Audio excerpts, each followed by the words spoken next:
Ukrainian President Zelensky, who had only trusted President Trump and devoted all his energy to peace negotiations with Russia. However, he returned to a humiliating negotiating table and empty hands.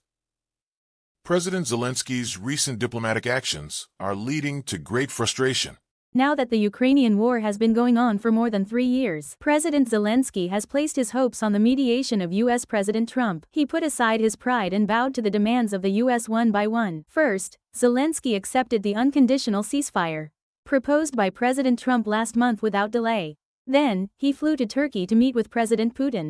The problem was the minerals agreement that the U.S. demanded in return. Despite criticism that the terms were very unequal for Ukraine, President Zelensky eventually signed the agreement last month. Behind this was the hope that President Trump could persuade Putin to end the war. However, the reality was the exact opposite.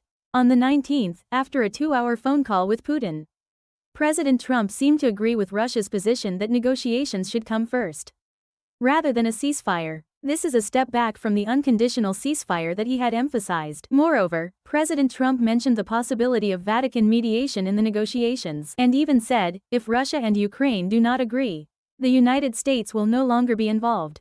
Crucially, even when Russia rejected the ceasefire proposal, President Trump only mentioned the possibility of additional sanctions, and did not take any actual action.